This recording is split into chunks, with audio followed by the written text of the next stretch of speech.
Ужасное землетрясение силой 7,2 балла произошло на Гаити. У берегов Гаити, в районе города Лекке, произошло землетрясение магнитудой 7,2 балла 14 августа 2021 года. Больницы Гаити переполнены жертвами землетрясения. Число погибших достигло до 1297 человек. Землетрясение разрушило тысячи домов и зданий в карибской стране, которая все еще пытается вырваться из другого крупного землетрясения, которое произошло в 2010 году, 11 лет назад, и раскачивается после убийства своего президента в прошлом месяце, которое случилось 7 июля 2021 года Живинеля Моиза. Юго-западный Гаити понес основной удар, особенно в районе города Лекке и его окрестностей. Агентство гражданской защиты Гаити заявило, что число жертв стихийного бедствия увеличилось до 1297, а больницы, которые все еще функционируют, изо всех сил пытались справиться с ситуацией, так как около 5700 человек получили ранения.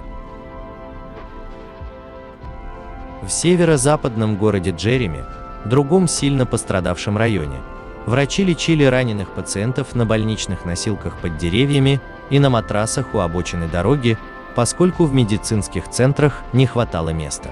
«У нас действительно есть серьезная проблема», — сказал рейтер Джерри Чандлер, глава агентства гражданской защиты Гаити.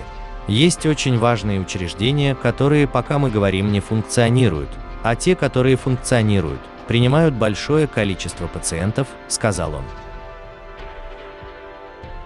Проблема, с которой столкнулась Гаити, усугубилась серьезным экономическим спадом, усугубляемым ожесточенным бандитским насилием и политическим кризисом, охватившим обеспокоенную страну после убийства президента Живинеля Моиза 7 июля.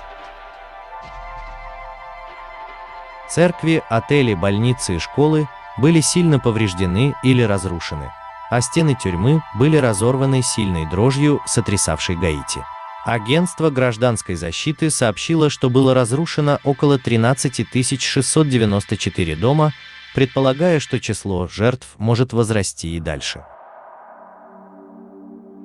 В Лекке, приморском городке с населением около 90 тысяч человек, спасатели в красных касках и синих комбинезонах вытаскивали тела из запутанных обломков одного здания.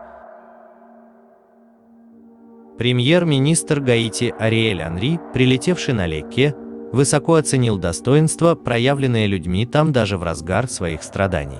«Они поражены, но устойчивы. Они борются, чтобы выжить», — сказал он, поблагодарив международные агентства и иностранные правительства за их поддержку. Соседние страны, в том числе Доминиканская республика и Мексика, поспешили отправить отчаянно необходимые продукты питания и лекарства по воздуху и через сухопутную границу Гаити. Колумбия направила поисково-спасательный персонал. По словам Саманты Пауэр, администратора Агентства США по международному развитию, Соединенные Штаты отправили жизненно важные предметы снабжения и развернули городскую поисково-спасательную группу из 65 человек со специализированным оборудованием. Папа Франциск из Ватикана призвал международное сообщество незамедлительно оказать поддержку. «Пусть солидарность всех смягчит последствия трагедии», — сказал он паломникам и туристам на своем воскресном благословении на площади Святого Петра.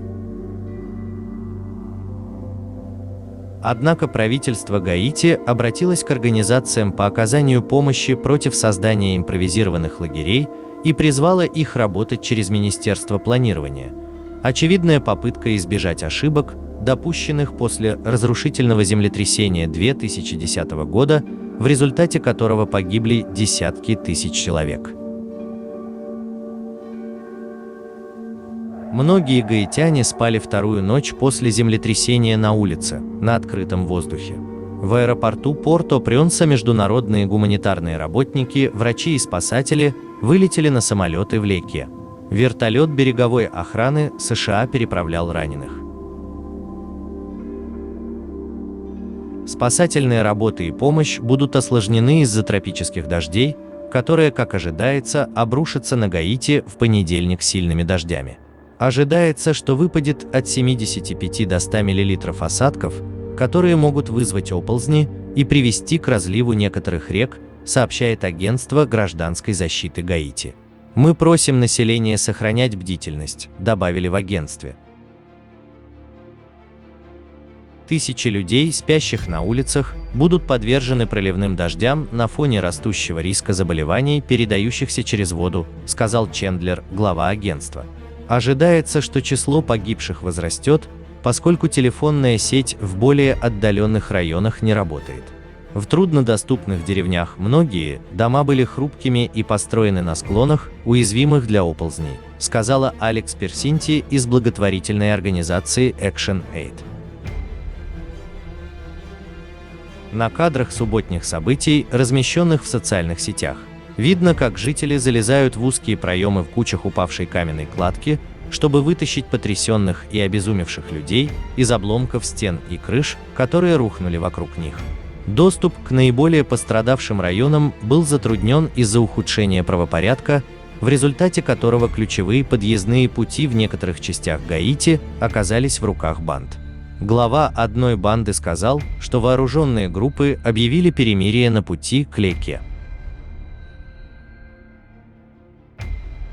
Чендлер сказал, что для доставки помощи использовались лодки и вертолеты, но правительство работает над обеспечением безопасного доступа по дороге. Первый конвой с гуманитарной помощью проследовал по суше в район Леке. Организация Объединенных Наций призвала создать гуманитарный коридор, чтобы помощь могла проходить через территории, контролируемые бандами. После убийства президента Живинеля Мойза, которое, по утверждениям властей, было совершено группой в основном колумбийских наемников и гаитянских пособников, премьер-министр Генри заявил, что официальные лица будут стремиться провести выборы нового президента как можно скорее. Однако в сообщениях на этой неделе говорилось, что голосование, первоначально назначенное на сентябрь, состоится не раньше ноября. Хаос развязал бедствие в субботу, скорее всего, чтобы сделать задачу проведения оперативных выборов еще сложнее. Гаити долгое время оставалась политически нестабильной, и гаитянцы также страдали от проблем, связанных с международной помощью и развертыванием операций по поддержанию мира в течение последнего десятилетия.